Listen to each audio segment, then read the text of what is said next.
Tokia berkata dengan wajah tidak berdaya, penduduk kota Geffen ada jutaan orang, kamu suruh aku mencari seseorang hanya dengan foto bayangan belakang, hal ini lebih sulit daripada mencari jarum di tengah laut. Dakota tidak mau menyerah, tidak peduli, kamu harus bantu aku menemukan orang ini. Kalau benaran tidak bisa menemukan orang ini, aku tidak mau menikah dengan siapapun pada kehidupan ini. Kamu juga tidak mau melihat kakakmu ini sendirian selamanya juga, kan? Tokia hanya bisa menurut, baiklah, kamu kirim foto ini ke laptopku dulu. Muah. Dakota mencium pipi Tokia, adikku memang paling sayang kepadaku. Dakota mengirim foto bayangan belakang mereka ke laptop Tokia. Begitu melihat foto itu, Tokia pun tercengang di tempat. Bayangan belakang ini sangat familiar. Bukannya ini bayangan belakang mereka. Tokia sudah bersama mereka begitu lama, dia tentu saja mengenal bayangan belakang mereka. Pahlawannya Dakota, gadis tercantik dari kota Midgar adalah suami Tokia. Hal ini sedikit konyol. Melihat ekspresi Tokia tampak aneh, Dakota pun bertanya, Tokia, kamu kenapa? Tokia menarik nafas dalam sebelum berkata, Dakota, aku sepertinya kenal orang ini.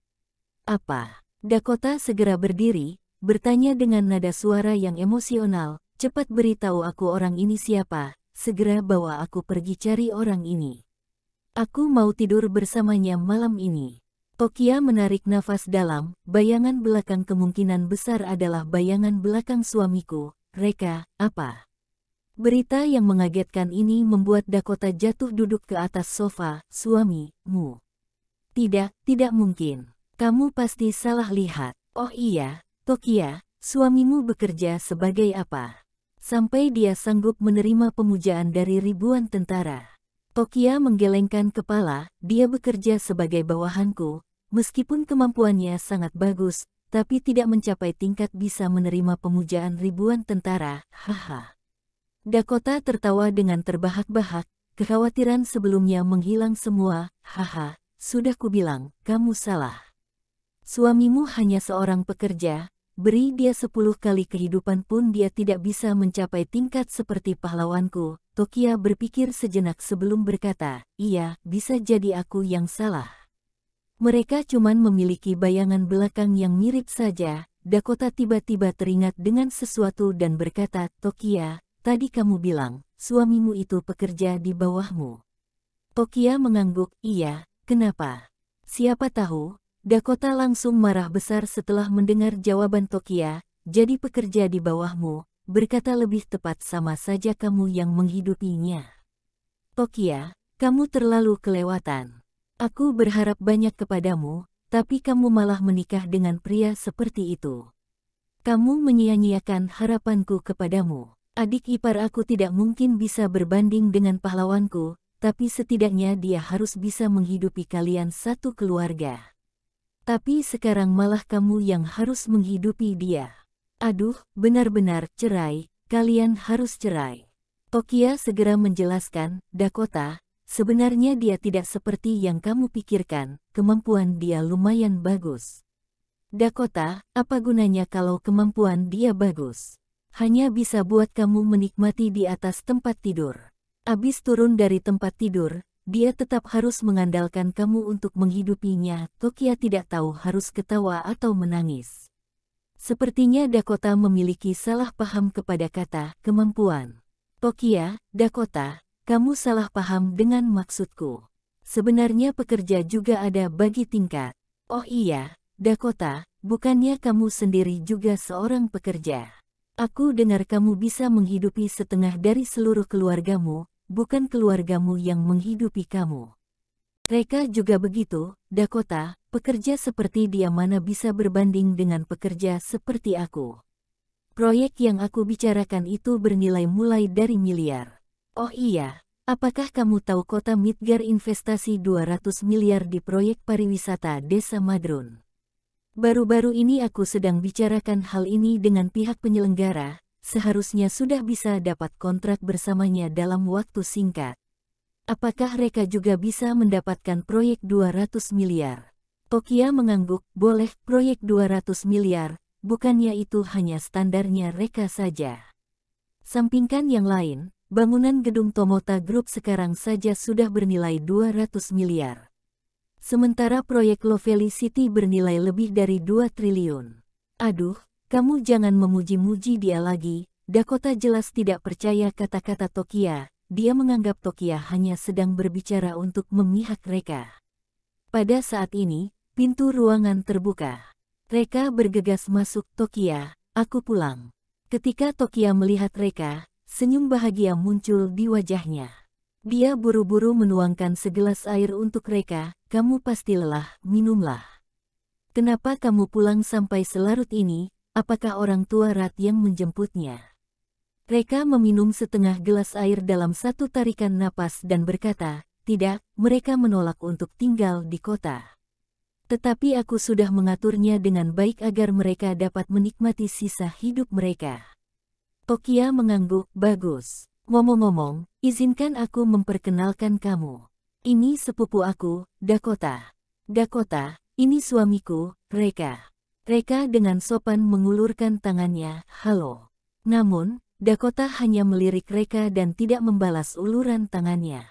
Pria ini, dengan rambut dan janggut acak-acakan, pakaian compang camping, terlihat seperti pengemis. Tokia menikahinya, benar-benar persis seperti bunga yang tumbuh di atas kotoran sapi. Dari mana dia tahu bahwa orang di depannya adalah pahlawan yang dia cari? Reka mengerutkan kening, tampaknya Dakota memiliki banyak prasangka buruk terhadap dirinya. Tiba-tiba Dakota mengeluarkan 1 juta dari sakunya dan memberikannya kepada Reka, ambillah. Tokia dan Reka tercengang, apa maksud Dakota dengannya memberi uang? Tokia berkata, Dakota, apa yang kamu lakukan? Dakota, nafsu makanmu terganggu. Ambil uangnya dan pergi ke rumah sakit untuk memeriksanya. Reka, kamu masih tahu ilmu medis. Tapi kurasa, tidak ada masalah dengan nafsu makanku. Dakota, tidak ada masalah. Kalau begitu kenapa kamu masih berani makan di tempat adikku? Reka, dari mana orang emosional ini berasal? Ha. Melihat ekspresi wajah Reka, Tokia tertawa sampai hampir meneteskan air mata. Reka, yang selalu berkuasa dan mendominasi segalanya, dia tidak pernah mengira bahwa akan ada saat di mana dirinya tidak disukai seseorang. Ekspresinya itu sangat lucu, ha. Setelah mendengar ucapannya, Reka menjawab dengan tidak sungkan, apa? Apakah kamu terganggu melihatku makan di sini? Dakota, sangat tidak masuk akal, seorang pria dewasa, tapi masih bergantung pada istrinya, anjing saja tidak serendahmu. Reka, haha, tidak apa-apa jika kamu tidak suka. Sayang, berikan jatah uang bulananku bulan depan, aku akan kelaparan. Sayang, beri aku 1/2 juta, aku ingin membeli mobil mewah. Sayang, tolong tambahkan uang sakuku, dengan uang saku sekecil ini, aku sudah bisa langsung menghabiskan setengahnya hanya untuk mengundang teman-temanku makan malam. Tokia, Reka secara terang-terangan bersikap kekanak-kanakan di hadapannya. Mata Dakota melotot menatap ke bawah, ya Tuhan, kenapa bisa ada orang kurang ajar sepertinya di dunia, jadi seorang suami tidak berguna juga masih bisa bangga. Dasar pengecut, tidak tahu malu, kenapa kamu tidak mati saja? Orang sepertimu sama sekali tidak layak menjadi seorang pria. Bikin emosi, Tokia, jika kamu benar-benar menikah dengannya, aku bisa mati. Reka, haha, aku suka cara kamu membenci aku tapi maaf aku tidak dapat berbuat apa-apa. Tokia tidak bisa menahan tawanya lagi. Dia sudah lupa kapan terakhir kali melihat Dakota sangat marah sebagai wanita tercantik di kota Midgar. Para pria di sekitarnya rela berlutut menjilat kakinya dan memberikan berbagai pujian.